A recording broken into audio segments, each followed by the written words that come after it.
প্রতিদিনের মতো আবারও একটা ভিডিও নিয়ে চলে আসলাম। হ্যালো এভরিওয়ান, আসসালামু আলাইকুম। ইটস মিরুদালার সাথে সবাই কেমন আছেন? আই হোপ সবাই অনেক ভালো আছেন। আলহামদুলিল্লাহ, আপনাদের দোয়া আমিও অনেক ভালো আছি। সবাইকে জানাচ্ছি বিজয় দিবসের শুভেচ্ছা, কারণ এই ভিডিওটা 16ই ডিসেম্বরের ছিল।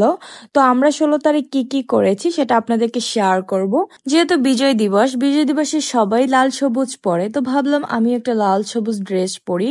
তো ভাবছিলাম শাড়ি পরবো, বাট শাড়ি কেনা হয়নি, যার জন্য শাড়ি পরা হয়নি। দেন বাসায় একটা সবুজ কালারের ড্রেস ছিল, তার সাথে ম্যাচিং করে একটা লাল ওড়না, লাল প্যান্ট পরে দেন বাসা থেকে বের হলাম আমি আমার ছোট বোনকে নিয়ে। দেন ড্রেসের সাথে ম্যাচিং করে হালকা একটু মেকআপ করলাম। দেন আমি আমার বোন বেরিয়ে পড়লাম বাসা থেকে। আসলে আজকে বাসা থেকে বের হওয়ার কোনো প্ল্যানই ছিল না, একদম বিকাল পর্যন্ত আমি বাসায় ঘুমাইছিলাম। তারপরে ঘুম থেকে উঠলাম, চারোপাশে শুধু গান বাজতেছে 16ই ডিসেম্বরের। দেন মনে হলো যে একটু বের হয়ে একটু ঘুরে আসি। দেন আমার বোনকে আমি বললাম যে চল আমি আর তুই ঘুরে আসি। তো ভাবলাম দুইজন ঘুরতে মজা নাই। তারপরে আমি আমার ফ্রেন্ডকে ফোন দিলাম, ওকে বললাম যে আয় আমরা একসাথে বের হই।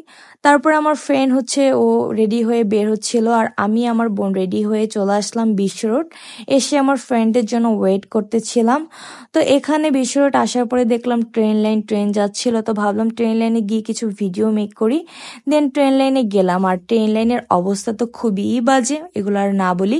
তো যাই হোক, যারা ট্রেন লাইনে যান তারা জানেন ট্রেন লাইনের আশেপাশের অবস্থা খুবই খারাপ থাকে। এইদিকে আমার ছোট বোন আমাকে ভিডিও মেক করে দিচ্ছিল, আর আমার ছোট বোন ক্যামেরায় আসে না, যে ক্যামেরা আসে না তাকে আমি ক্যামেরায় নেই না। তো যাই হোক, আমি আমার বান্ধবীর জন্য ওয়েট করতেছিলাম। তো ফাইনালি আমার বান্ধবী চলে আসছে। তো আমার বান্ধবী আমাকে খুঁজে পাচ্ছিল না, সে অনেক দূর থেকে আসছে, তাকে অনেক দূরে নামাই দিছিল। সাথে আমার ভাইয়াও আসছে। তারপর অনেক খোঁজাখুঁজির পর আমাকে পেয়েছে, কারণ তাদেরকে অনেকক্ষণ আমি হাঁটাইছি। তো যাই হোক, ফাইনালি আমরা একসাথে হলাম। ফাইনালি সবাই একসাথে চলে আসলাম 300 ফিট। আর 300 ফিটে ঘোরার মজাই আলাদা, কারণ খুবই মনোরম পরিবেশ, খুবই সুন্দর জায়গা। ভাবছিলাম যে এখানে আজকে মানুষ মনে হয় একটু কম হবে, বাট এখানেও প্রচুর মানুষ আসছে ঘোরার জন্য। আসলে জায়গা অনেক সুন্দর, তো এর জন্য অনেক দূর দূর থেকে মানুষ আসে ঘোরার জন্য। তো যেহেতু আমার বান্ধবী ওরা এদিকে খুবই কম আসে, কিন্তু আমার ম্যাক্সিমাম সময় এদিকে আসা হয়, কারণ আমার ফ্যামিলি মেম্বার আমরা প্রায় প্রায় আসি এখানে হাঁসের মাংস খাওয়ার জন্য। এখানে খাবার দাবার অনেক ভালো, আর শীতের সময় তো হাঁসের মাংস কথা নাই বলি।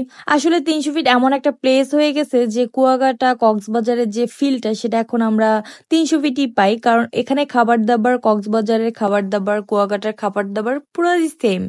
তো যাই হোক, আসলে কক্সবাজার কুয়াকাটার এটার ফিল অন্য রকমের, যেহেতু সেখানে মানে সবাই সমুদ্র দেখতে যায়, সমুদ্রের ঢেউ দেখতে যায়। বাট এখানে এগুলো নাই, কিন্তু খাবার দাবার পুরো সেম। তো খাবার দাবার গুলো আমরা এখানে যেহেতু পাই, যেহেতু সচরাচর আমাদের কুয়াকাটা কক্সবাজার যাওয়া হয় না, সেক্ষেত্রে আমরা হুটহাট করে 300 ফিট চলে আসি। তো যখন ইচ্ছা হয় তখন আমরা এই ধরনের খাবারগুলো খেতে পারি। আসলে ঘোরাফেরার মাঝে খাবার দাবারটাও খুব ইম্পর্টেন্ট, যেখানে খাবার অনেক ভালো হয় আমরা সেখানেই বারবার যাই। তারপরে আমি আমার বোন নৌকে উঠলাম, বাট ভাবছিলাম আমার বোন ভয় পাবে, বাট আমার বোন অনেক সাহসী, সে একদমই ভয় পায় না। আসলে আমি নিজেও বাচ্চাদের মতো বিভিন্ন ধরনের রাইডে উঠি, এখনো এত বড় হয়েছি তারপরেও নৌকায় উঠি, এই রাইডে উঠি, ওই রাইডে উঠি। আমার বোন নিজে অবাক যে আপু তুমি বাচ্চাদের মতো এখনো। তারপর আমি আমার বোন আরো 2-3টা রাইডে উঠলাম, আর আমার বান্ধবী অনেক ভয় পায়, সে উঠে নাই। তারপরে তাকে নিয়ে একটা ভিডিও মেক করলাম। অনেক ঘোরাঘুরির পর অনেক ক্ষুধা লাগছে, দেন ভাবলাম এখন খাওয়া উচিত। তারপরে আমি, আমার ফ্রেন্ডরা, আমার বোন, ভাইয়া সবাই মিলে চলে গেলাম খাওয়ার জন্য। তো দোকানে এত পরিমাণে ভিড় ছিল। তো তারপরে আমরা চলে গেছি নীলা মার্কেটে, যে ওইদিকে একটু ভিড় কম থাকবে, বাট সেখানেও প্রচন্ড পরিমাণে লোক ছিল। যেহেতু আজকে একটা অকেশন, সেক্ষেত্রে সবাই বাসা থেকে বের হয়েছে। তো যাই হোক, কিছু করার নাই, কারণ এই ভিড়ের মধ্যেই দাঁড়ায় দাঁড়ায় অনেক টাইম নিয়ে খেতে হবে। মোটামুটি বড় একটা কোরাল মাছ অর্ডার করলাম, তো সেটা বারবিকিউ করার জন্য তারা সবকিছু ফ্রেশ করতেছিল। তো আমি এসে দেখলাম যে আমাদের মাছটা আসলে কতটুকু হয়েছে, কত দূর পর্যন্ত হয়েছে। আর এখানে অনেক ধরনের ভর্তা ভাজি পাওয়া যায়, মানে আমি দেখে লোভ সামলাইতে পারতেছিলাম না, যে দুপুর হলে লাঞ্চটা করেই ফেলতাম, যেহেতু রাত ডিনারের টাইম। যেহেতু আমরা মাছ, তারপরে হাঁসের মাংস এগুলো অর্ডার করে ফেলেছি, এর জন্য আর এত কিছু আর না নিলাম। তারপর একটা ভর্তা অর্ডার করেছিলাম খাওয়ার জন্য চিতই পিঠা দিয়ে। তারপরে ফাইনালি মাছটা একদম কমপ্লিট হয়ে গেছে। দেন মাছটা খেয়ে আমি আমার বান্ধবী বললাম ওয়াও, আসলে বেস্ট।